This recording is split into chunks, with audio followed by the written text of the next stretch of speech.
SportsGrid.com.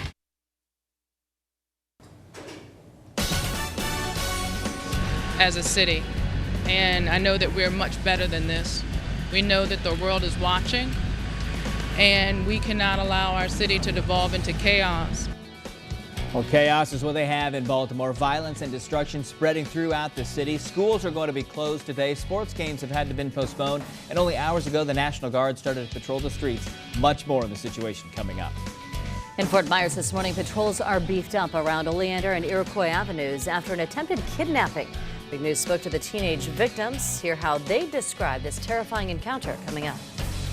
And some people living on Sanibel Island plan to speak out this morning on a brewing controversy. Keep things the way they are or give up some of their quiet life for a new restaurant to move in.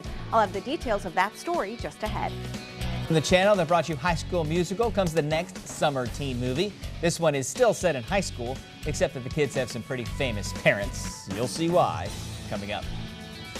Good morning. Thank you so much for joining us for Wink News this morning. Southwest Florida's news leader. I'm Jen Stacy. And I'm Rob Spicker. This is Tuesday, April the 28th. Those stories are coming up after meteorologist Joey Sovan gets us our first weather on the ones. We worry about a little bit of rain now. Yeah, we have a good chance of rain today, so grab the umbrellas. Be ready to go with those today. Both this morning and this afternoon, the chance of rain will be out there. That's your Wink News traffic. Rob and Jen, back to you. This is our city that we have to live here. And that when you destroy your infrastructure, I've seen cities that haven't recovered 50 years later. And for those parents who have kids that are out there that came off that campus, take control of your kids. This is our city. Let's make a difference. Continue to follow the breaking news overnight of that state of emergency in effect in Baltimore because of the riots that followed the funeral of Freddie Gray. Right now, thousands of National Guard troops have been deployed to help calm the tensions. They escalated Monday after the funeral. Hours after the 25-year-old was laid to rest, the city descended into chaos. Authorities say rioters, many of them teenagers, pelted officers with objects including rocks and sticks. 15 police officers were injured. One was found unresponsive. Police responded with pepper spray. Then stores were looted, damaged cars, and set fires. This is not protesting. This is not your First Amendment rights. This is just criminal acts doing damage to a community that is challenged in some ways, that do not need this and do not need to be harmed in a way that we have today. Schools in the city remain closed today. A week-long citywide curfew goes into effect tonight. Members of Gray's family spoke out publicly Monday night condemning the violence. Wink News has a live report coming up from Baltimore at 5:30. And developing this morning, people in the earthquake-ravaged Nepal are spending their third night in the open, with rescue crews still out searching for survivors. Aid is slow to trickle in. The 7.8 magnitude quake, which then triggered an avalanche at the Mount Everest base camp, has killed more than 4,000 people now and injured nearly 8,000. International aid is arriving, but the destruction makes it hard for it to reach some of those who need it the most. Experts say smaller aftershocks could continue to hit the country for weeks. This morning, some of you may notice more police officers around your child's bus stop around Oleander and Iroquois Avenues in Fort Myers. It is there that police say a 14-year-old was almost kidnapped as she walked to school Monday morning. This is right off of Palm Beach Boulevard.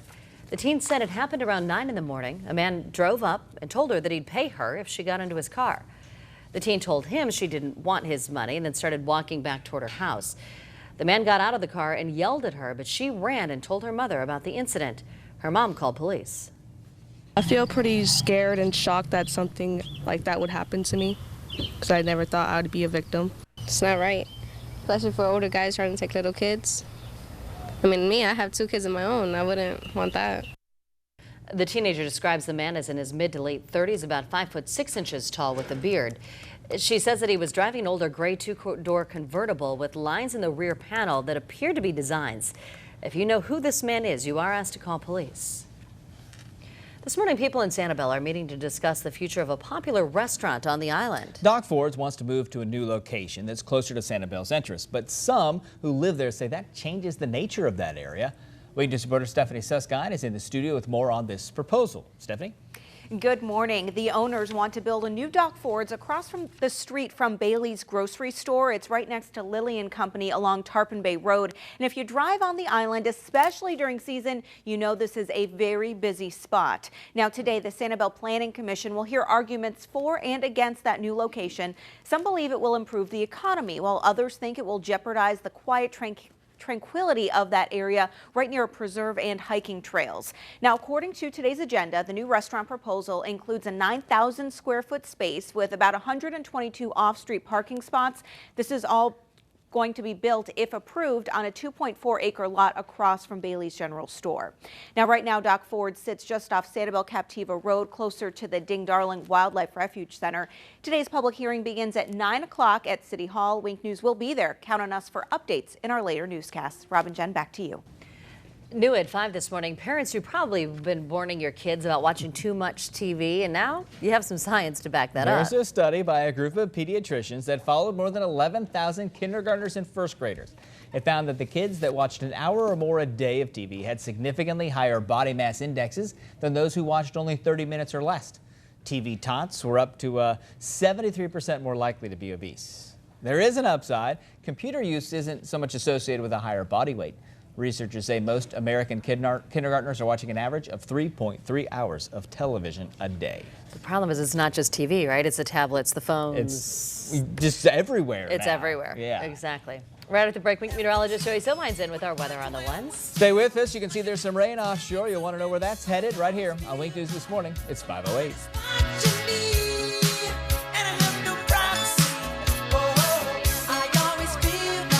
That's your Wink News traffic. Robin, Jen, back to you. Today, the U.S. Supreme Court hears arguments in several cases about same-sex marriages. The justices weigh which questions on whether or not the states have an obligation to perform these marriages and whether states must legally recognize a same-sex marriage performed in another state. The case before the court come from Kentucky, Michigan, Ohio, and Tennessee, all of which had their marriage bans upheld by a federal appeals court last year. A ruling, though, won't be issued until this summer. Meanwhile, at the White House, President Obama is hosting Japan's Prime Minister Shinzo Abe today. The two world leaders are to discuss a range of economic, security, and global issues, including progress on a trans-Pacific partnership, Japan's expanding role in the alliance, and environmental problems, too. The Prime Minister also speaks to a joint session of Congress. The night ends with a state dinner. Today, Congress begins debate on a bill that would allow them to review and potentially reject any nuclear deal with Iran, even if the president agrees to it.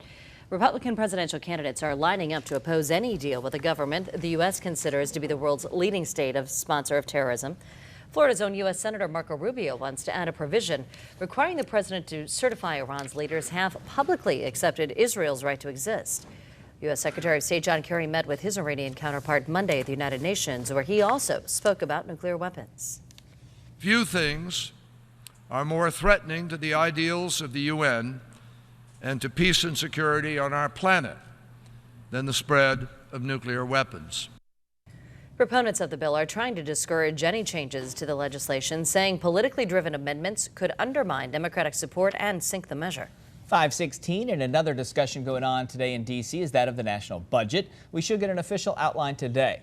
Negotiators are nearing an agreement on a blueprint that lets Republicans target President Obama's signature health care law while delivering on almost $40 billion to boost Pentagon spending. To do this, the lawmakers intend to make some deep cuts to domestic agencies and some safety net programs. A controversial House proposal to radically overhaul Medicare is being dropped, as well as the option of using a fast-track budget bill to target food stamps and Pell Grants. The White House is making a push to give the Pentagon control of armed drones and taking it away from the CIA, just a week after releasing that two innocent hostages, an American and an Italian, died in a CIA drone strike back in January. Under President Obama's renewed plan, the CIA would continue to have a role in the program, providing intelligence and expertise. Administration officials expect it to be challenging to get enough congressional support, though. The White House says Pentagon drone control would lead to more transparency. And now at 5:17, a couple of cute caught-on-camera moments for you, both involving animals. Both should probably have you saying, "Aw," when we're done. The first we have Carly and Lily, two rescued tigers. This is video the first time the two got a chance to swim. Can you imagine going through life, never getting to take a refreshing dip? Well, the International Fund for Animal Welfare rescued these tigers from deplorable conditions. Now the two big cats are treated much better. Lily loves to swim, but apparently Carly is a little more apprehensive. Now, if you're not on cute overload yet, we have one more for you. About a baby elephant seal not being shy at all. Charlene Fritz met the not-so-little guy during an expedition to Snow Hill Island in the, oh my goodness, Antarctic Peninsula. This baby seal, not much of a baby when it weighs 200 pounds, and came in for some close cuddling. which leads to this caught on camera adorable moment. Oh, what a sweetheart. She almost looks like she's going to get pinned to the ground. Say that woman's there until the seal decides Till it's done. Otherwise, yeah. Coming up on Week News this morning at 5, the Apple Watch is now in the hands of Americans, but some are still waiting. Even if they got it, there's one app Apple is refusing to allow on its new device. Find out which one coming up. And how many of you have gotten angry about how much a speeding ticket costs? How about a $58,000 fine for going 14 miles an hour over the limit?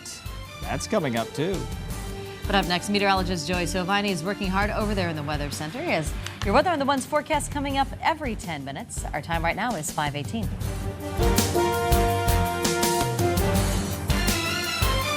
Week News traffic. Rob, Jen, back to you. Dog owners, you might want to check the treat jar today. Right now, Nyla Bone dog chews are being recalled for a possible salmonella contamination. The treats are sold in puppy starter kits. They consist of dog chews that are distributed nationwide. Only packages, though, that carry the lot number 21935 are affected here. The FDA says both dogs and humans are at risk of getting infected. The symptoms of salmonella infection would include lethargy, fever, vomiting, and an upset stomach. Ford is recalling nearly 400,000 of its cars because the doors might simply fly open while out on the road. The automaker says the doors to some of its 2012 to 2014 models aren't latching properly. The recall includes certain Fiestas, Fusions, and Lincoln MKZs. The dealer will replace all Ford door latches at no cost for you. As of today, 13 injuries reported at Florida's theme parks so far this year. The theme park injury reports submitted to the state say that Walt Disney World reported 6 injuries, Universal 7. No injuries at SeaWorld, Wet n Wild, or Legoland. The injuries at Universal included chest discomfort, difficulty moving extremities, and a, quote, altered mental status. At Disney, minor injuries there included pain after stepping off rides and feeling nauseated after some of the thrill rides. New on Wink, it's been only a few days since the Apple Watch officially launched, but not all of those who pre-ordered have received their smartwatch in the mail yet. A research firm suggests only 22% of Americans had pre-ordered actually got their watch. So 1.3 million Americans are still apparently waiting, many without an estimated delivery date. Another new feature from Apple is close to making it full circle. Apple Pay will soon work with all major U.S. credit cards. Discover announced it will work with Apple's Tap to Pay service on the new iPhone 6 models and the Apple Watch. Discover says its credit and debit cards will work with Apple Pay in the fall, and that also includes the in-app online purchases made on the iPhone 5S and also the latest iPads. When consumers do finally get their Apple Watch, there's one type of app you will not be able to use on your wrist. Apple is not approving any fart apps for the watch. I wonder why. The makers of the sound effect app FartWatch report their program was rejected, with Apple telling the developers, quote, "We do not accept fart apps on Apple Watch." Many fans of flatulence are expressing disappointment online. Some say that Apple really blew it on this one. Really? Now it's up to me to keep a straight face. Yeah, keep a straight face, Rob. This is a serious story here. 5:25. Today, many of Broadway's best will get up a little earlier than usual. This is Tony Award nominations day. The nominations get announced from the Paramount Hotel in a televised event that is co-hosted by Tony winner Mary Louise Parker and Bruce Willis. Some of the top musical candidates are Fun Home, Something Rotten, and American Paris and The Visit. You're able to see the Tony Awards Sunday, June the 7th, right here on Wink TV. That story wasn't nearly as interesting as the one I read before. No, it wasn't. All new at 5, he doesn't have a Tony, but he does have millions of screaming fans. Justin Bieber met up with some of them up close and personal. The Biebs showed up at the Chatsworth Charter High School for a prom in Los Angeles. He was apparently on his way to a recording studio, and the prom happened to be in the same building. He danced with the prom queen, he posed for pictures, and in true teen fashion, retweeted the videos to his 63 million Twitter followers. No, he just tried to stay relevant. That's right. Look at me, I'm still here. Exactly. Speaking of things that teens like, it's been about 9 years now since the Disney Channel unleashed High School Musical on the world. It was a hit of the summer, and it sparked 2 sequels, one of which made it into the theaters. Now it looks like they're up to it again, only this time they're going to combine high school with some of the classic Disney tales. Parents, be ready. This summer, your kids are very well likely to be watching The Descendants. The premise here is the children of some of the most notorious Disney villains like Cruella de Vil, Jafar, and Maleficent are now forced to go to high school with their more goody-goody counterparts. So be ready for what comes this summer. And kids will love it, guaranteed. It'll be hyped, and the kids will not be able to wait, and they will watch it over and over and over. That's right. It is 5:27. You're watching Week News this morning.